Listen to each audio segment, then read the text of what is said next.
இன்று காலை ஒரு துக்க செய்தி. என்னோடு சமகாலத்தில் பணியாற்றியவர், தமிழ் திரையுலகத்தில் தனக்கென்று ஒரு தனி முத்திரையை பதித்து தனி கொடி நாட்டியவர், என் இனிய நண்பர், எழுத்தாளர், இயக்குனர் கே. பாக்கியராஜ் அவர்களார். அவர் மாரடைப்பால் மறைந்து விட்டார் என்ற துக்க செய்தி என் காதுக்கு எட்டியது. கவலை என்னுடைய மனதை போட்டு வாட்டு என்று வாட்டியது.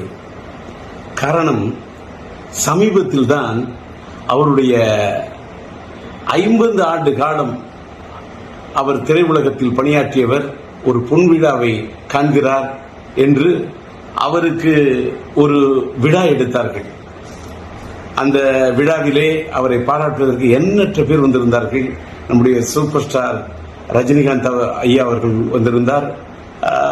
நம்முடைய ஆந்திர மாநிலத்தினுடைய நட்சத்திரமாக, கொடிகட்டி பறக்கும் நட்சத்திரமாக இருக்கக்கூடிய அண்ணன் மோகன் பாபு அவர்கள் வந்திருந்தார்கள். அந்த விழாவிற்கு நான் வர வேண்டும் என்று என்னை பாக்கியராஜ் விரும்பி அழைத்தார். நான் சாதாரணமாக இப்போ எந்த விழாவுக்கும் போறதில்லை, தவிர்த்திருக்கேன். ஆனால் என்ன நினைச்சேனோ தெரியல. அவர் ராஜேந்தர், நீங்களும் நானும் சேர்ந்து ஒரே சமகாலத்தில் இருந்தோம். என் காலத்திலே நீங்கள் திரையுலகத்தில் நம்ம 2 பேருமே நம்மளெல்லாம் போட்டின்னு சொல்லுவாங்க. ஆனால் நீங்கள் எனக்கு நல்ல நண்பர். நீங்கள் நானும் சேர்ந்து எந்த படத்துலையுமே பணியாற்றல, அதனால நீங்க வரணும்னு ரொம்ப நாத்து எடுக்க என்ன கூப்பிட்டார். அவர் அத்தனை முறை என்னை வற்புறுத்தி கூப்பிட்டது என்னோட மனசு ரொம்ப வாட்டுனுச்சு. சரின்னு சொல்லிட்டு அந்த விழாவில் போய், சமீபத்தில் தான் அந்த விழா நடந்தது, அந்த விழாவில் போய் மனதார மனசு விட்டு அவரை பாராட்டிட்டு வந்தேன். எனக்கு அதுல என்னன்னா, இவ்வளவு சமீபமா அவர் மறைந்து போயிடுவார்னு நான் கனவுல கூட நினைச்சு பார்க்கல. ஆனா ஒரு சின்ன, அவர் மறைந்து விட்டார் என்பது துக்கம் தாங்கல, நெஞ்ச வாட்டுது. ஆனா ஒரு சின்ன ஆத்ம திருப்தி என்னன்னா, ஒரு மனிதன் மறைந்து விட்ட பிறகு இன்னைக்கு நான் இரங்கல் செய்தி போடுறேன், எல்லாருக்கும் ஆறுதல் தெரிவிக்கிறேன். ஆனா அவர் உயிரோடு இருந்தப்பவே, அவருக்கு ஒரு பாராட்டு விழா நடந்தப்ப அவருடைய காது குளிர, அவருடைய மனம் மகிழ, ஒரு சமகாலத்தில் என்னை விட ஒரு சீனியர், மூத்தவர், அவரை போய் நான் மனதார பாராட்டிட்டு வந்தேன் அப்படிங்கறத நினைக்கும் போது எனக்கு ரொம்ப ஒரு மனசுக்கு நெகிழ்ச்சியா இருக்கு. அதோட இன்னொரு நிகழ்ச்சி என்னன்னா, நானும் அவரும் எந்த படத்திலையும் சேர்ந்து பணியாற்றலன்னு சொன்னார அப்படின்னு சொல்லக்குள்ள, என்னுடைய இனிய நண்பர் சாய் ரமணி அவர்கள், இயக்குனர், அவர் இப்போ ஒரு படம் எடுத்துக்கிட்டு இருக்கார், கன்னடத்து பைங்கிலின்னு ஒரு படம். அந்த படத்துக்கு நான் பாடல் எழுதி இசையமைச்சிட்டு இருக்கேன்.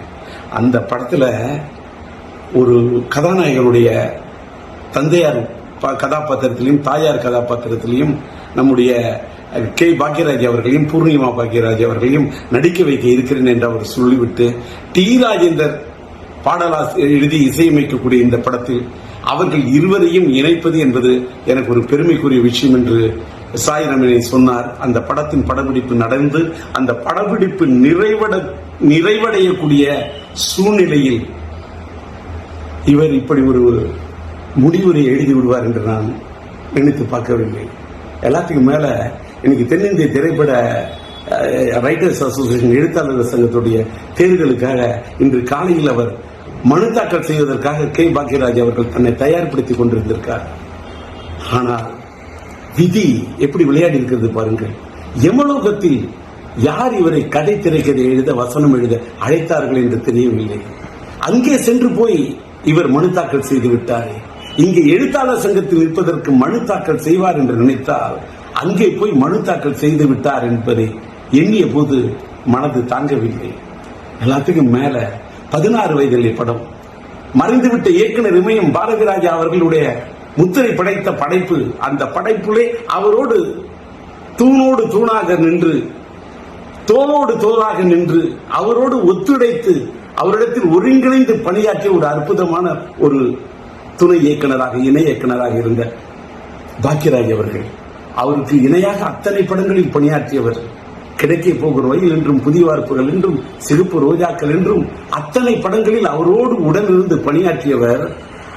அவர் அந்த இயக்குனர் இமயம் சாய்ந்து மறைந்து, அது 10ஆம் தேதி என்று நினைக்கிறேன், 16 நாட்கள் 16 வயதிலே அவரோடு நட்பை ஏற்படுத்திக் கொண்டு பணியாற்றியவர்.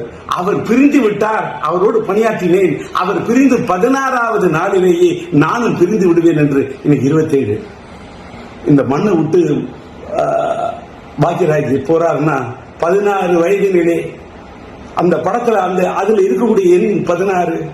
தன்னுடைய குருநாதர் மறைந்து நாட்கள் எண்ணி 16, அதில் என்னை விட்டு சென்று விட்டாயே என்று போய்விட்டாரே, தாங்கவில்லை. சுவரில்லாத சித்திரங்கள் அவர் எடுத்த படம், சுவரில்லாத சித்திரங்கள். இன்றைக்கு சுவர் இல்லாவிட்டால் சித்திரம் இருக்காது.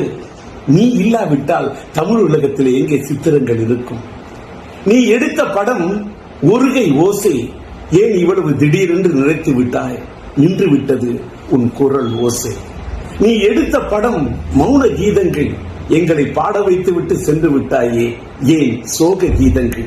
நீ எடுத்த படம் தூரல் நின்று போச்சு, எதற்காக இன்றைக்கு உன்னுடைய மூச்சு நின்று போச்சு?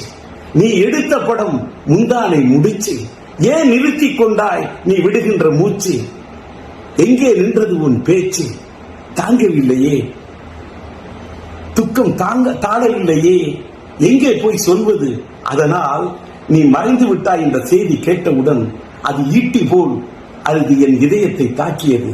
அதனால் என்னுடைய துக்கத்தை எங்கே போய் சொல்வது?